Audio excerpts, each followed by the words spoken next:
Hello. Welcome back to my channel. My name is Monae and you are watching Life as Monae.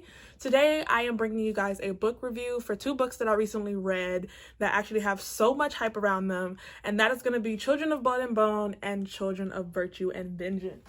I have my handy dandy tablet here and I've taken some notes. So we're just going to get right into it.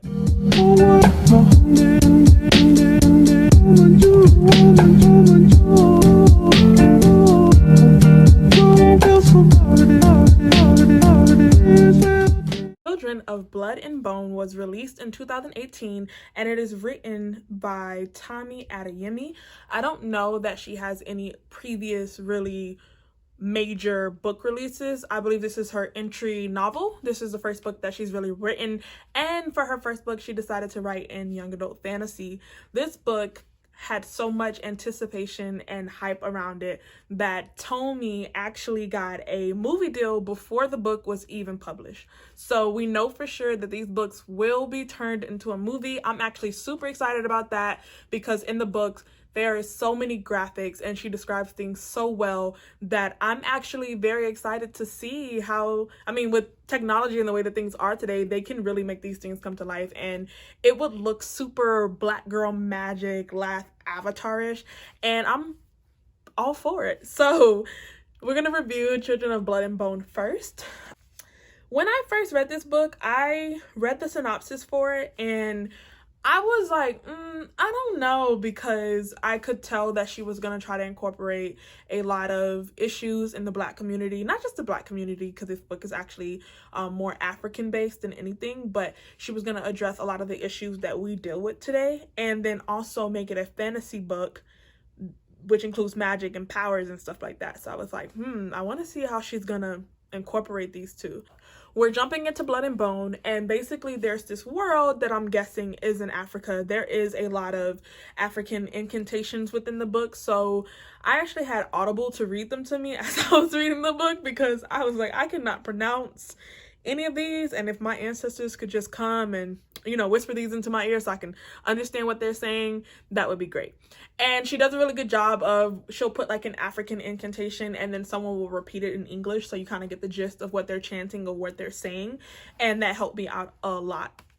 So in Children of Blood and Bone, there you have this character named Zelly. Zelly lives in this world where there used to be these people who possess magical powers who were blessed from the gods, and they are called the Magi, or they were called the Magi, or were, I don't know. At this point in the book, Magi's have silver hair or almost white hair, and they used to possess magic until the king came and pretty much took away magic. So they went from being the most powerful among the world that they live in to now being like the smut, like they're the grunts of wherever they are. They get super mistreated. They have to pay high taxes. They treat them like slaves. It's just a really bad time for you to be a Magi right now, because the only thing that you don't have any of the powers that you used to possess or powers that your parents used to possess, but you do look like it. You're born with almost white hair and silver eyes, so everybody knows that you're Magi. And so they're basically at this point just judging you off of what you look like. But I do like, because prior there were people who abused magic and took advantage of those who didn't have it, and it was kind of like an unfair advantage for those who had magic and those who did not. And she puts that in the book, and I think that's really important because you're rooting for Zelly and you're rooting for, them to not be mistreated and not be oppressed, and for them to find their magic again and get back to the pedestal that they once were. But she also tells you that these Magi, not them, their ancestors, did take advantage of it, and they did mistreat humans, and it brought upon a war, and they had an unfair advantage because of their magical power. As I'm reading this book, I'm super, I want to say, on the fence, because I want her to get her magic back, but at the same time I'm like, but are you gonna do what your parents did? Because don't make me root for you and then you go and you mess it up and you make me look bad. So that's the first initial conflict that I had with the book as soon as I started reading it and got into their world. Zelly, the main character, is super strong-minded. She has a little bit of an anger issue, which, who doesn't? And also, I think that she develops into a more reasonable character. I think that she can be a little level-headed when she is aiming for a goal, And so you kind of see her go from being this immature hothead. I mean, she's angry for a purpose because, you know, her family's mistreated, they're poor, her mother was killed by the king who hates magic, and her life is just not anything like it was supposed to be. So she's harboring a lot of anger, and I think that that's important because as she embarks on this journey, she uses that anger to get her over the bad times. I also feel like Zelly takes on too much responsibility. She feels like the world is, or the world that she lives in, is pretty much depending on her to bring magic back because that's the only way that they're going to be happy in their lives. But there's people who's against it because they remember all the bad things that happened in their world when magic was existing, and she remembers the good. She doesn't remember her mom using her magical powers for evil. I also really like that no one has the same kind of magic. There are different clans or groups throughout the book, and each group possesses their own particular powers. So there's the people who control the dead, there's the people who are the seers. So everybody, there's someone who can get into your mind. I believe Inan is the one that can get into your mind and control your dreams and lock you into this mental landscape. So I like how everyone is kind of grouped together and tied to their ancestors by what powers they have, if that makes any sense. So another conflict that I had in the book is when Zelly meets Amari. I feel like she tried to portray this 1 in a million run-in chance by fate where Zelly and Amari kind of come together under pressure and no one knows each other. I feel like it could have been written a little differently because it just seemed kind of forced, if that makes any sense. Like, what are the chances that Zelly would be in this particular market so far away from her home at the same time that the princess is running around with this thing that her father wants to get back? Because I don't want to give too many spoilers in this video. So, I mean, if you read the book, then you know what I'm talking about. And if you haven't read the book, then you don't know what I'm talking about. And don't say that I spoiled it for you, okay? So, they kind of bump into each other. And I feel like I didn't like that part as much. However, Amari is one of my favorite characters. She actually is my favorite character in the book. I love how she has been super sheltered growing up. She hasn't ever been allowed to leave the palace. Her mother is very verbally, mentally, and emotionally abusive towards her. Her father is an oppressive tyrant. And this is all that she's ever been exposed to. She's been locked in this castle and just hearing bad things about the Magi people and how they all need to die. And she still has love in her heart, and she's able to embark on this journey with Zelly alongside her friend and take on the world and not really be afraid. She doesn't talk as much in the beginning as I would want her to, but she doesn't shy away from it, and I think that that's a really good attribute for a person, a character, anything. But I really loved seeing her in this book because that's inspiration. To me, I think that that's inspiration. Another character that I liked in this book, besides Amari being number one, is Inan. I wouldn't say that I love his character, but I do respect it, and I do think that he was very well written. He is someone who is internally in turmoil, and he's divided between pleasing his oppressive tyrant of a father and doing what he absolutely knows is right, and also doing what his heart is telling him to, and supporting the girl that he loves. But he's been raised and it's been embedded in his head to think one way and to do one thing. And so I think that Tomi does a really good job of writing about his turmoil, because I knew what was right, but I also, as I'm reading it, I'm not getting angry that he doesn't see the obvious answer. I can really understand him. I can really see where his conflict is coming from.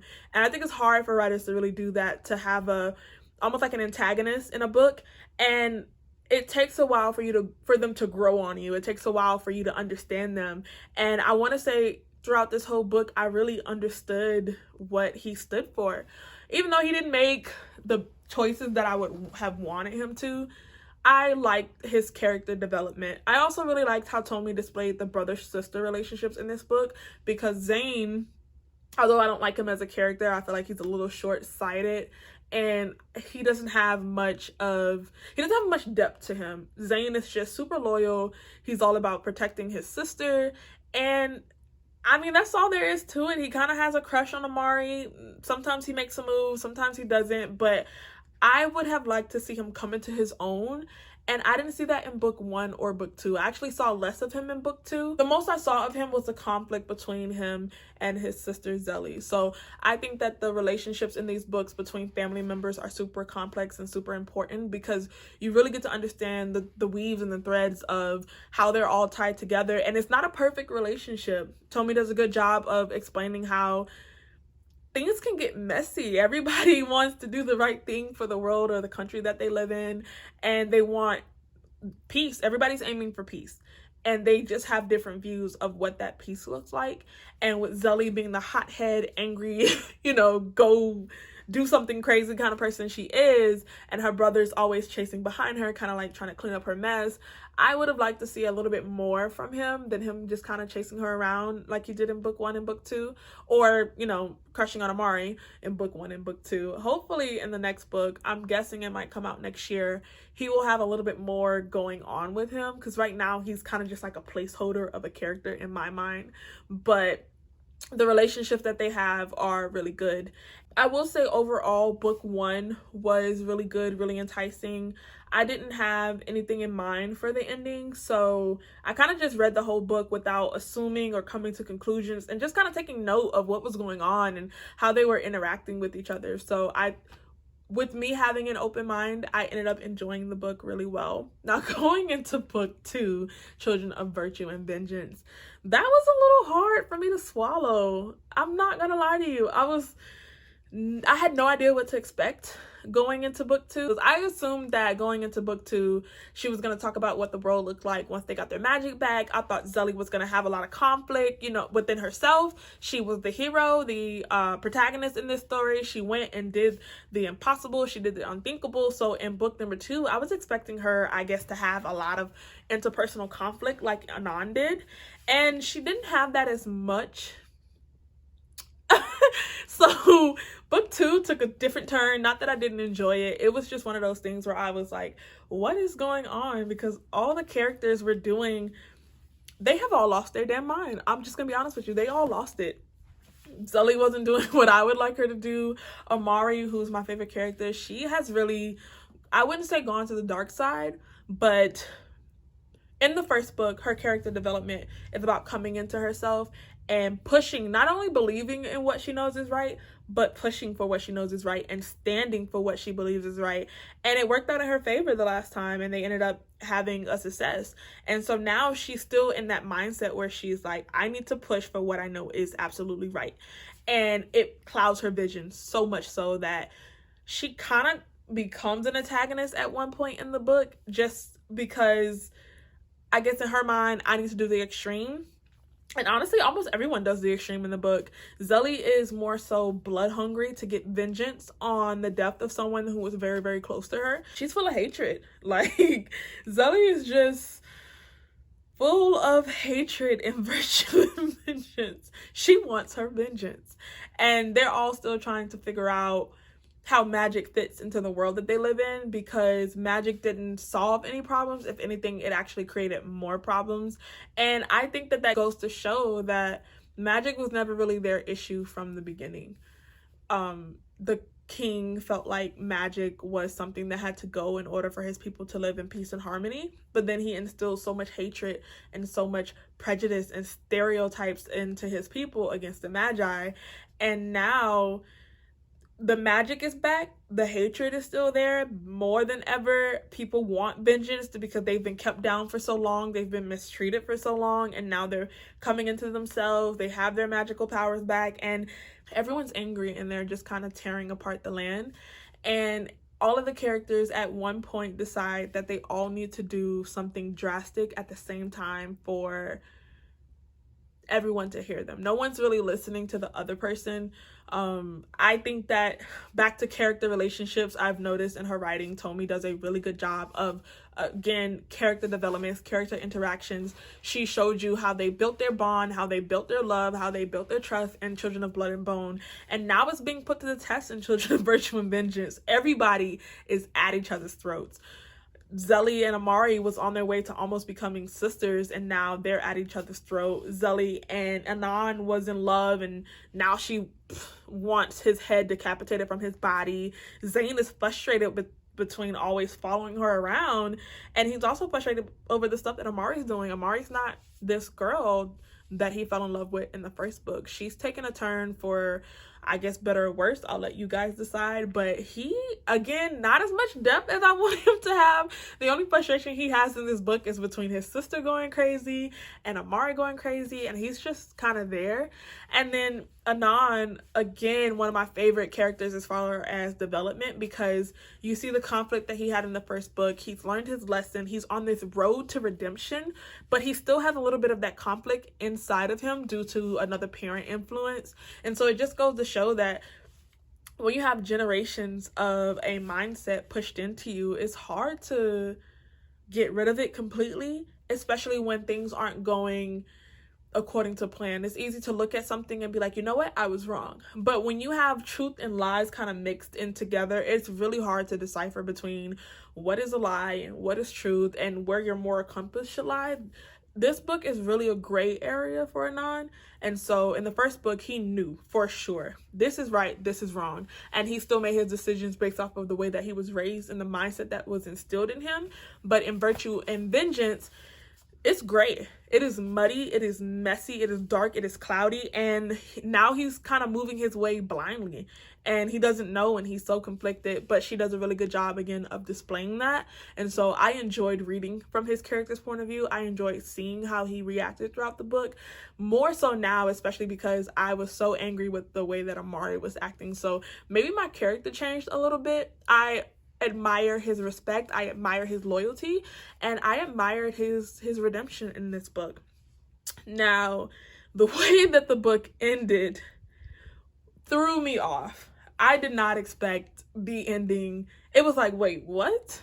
Like, there is going on, like, real stuff is happening right now, and you do this, you go and pull this. But so that made me really, it made me want to scream. Another thing that I wanted to add just about the book overall, back to what she wanted to talk about in the book, there were some characters who did not make it in the storyline, and I actually cried because I felt like their death was unjust and unworthy, and there needed to be some justice to it. And I was reading the back of the book where she does her acknowledgments and she talks about what she was thinking about when she wrote the book. And at the time that she wrote the book, there was a lot of police brutality going on, and she was so affected by the people who lost their lives at the hands of police officers.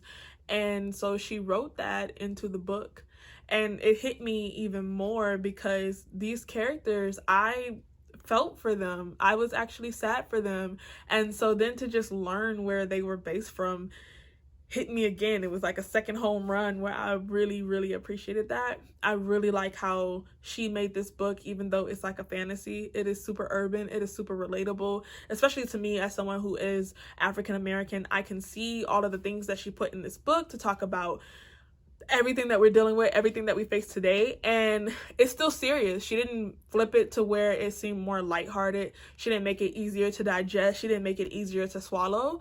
It is just in a different world from us, and they have magical powers, but nonetheless, they feel things that some of us feel today. And I am really happy to have a writer doing things like that, especially for my community. So I am going to support her third book. I'm going to support her fourth book. I'm going to support her movie, and honestly whatever else she does, because she's a really good writer. She's new, she's starting, she's getting into it. Book number 2 was actually better than book number 1 even though book number 2 made me angry. I will admit that the way that she wrote it, and just you could tell she was more comfortable with the storyline, and I'm excited to see where book number 3 goes. And I'll probably definitely do a review on that. I think there's only 3 books in this series, so I believe that the next one is going to be the last one, unfortunately. But that is all that I have for you guys today. Thank you for stopping by my channel. Click on another video. Don't just leave. Stay with me. Let's get to know each other. Let's have fun. Let's become friends. Let's not be Zelly and Amari, though. Don't want that. Bye, guys.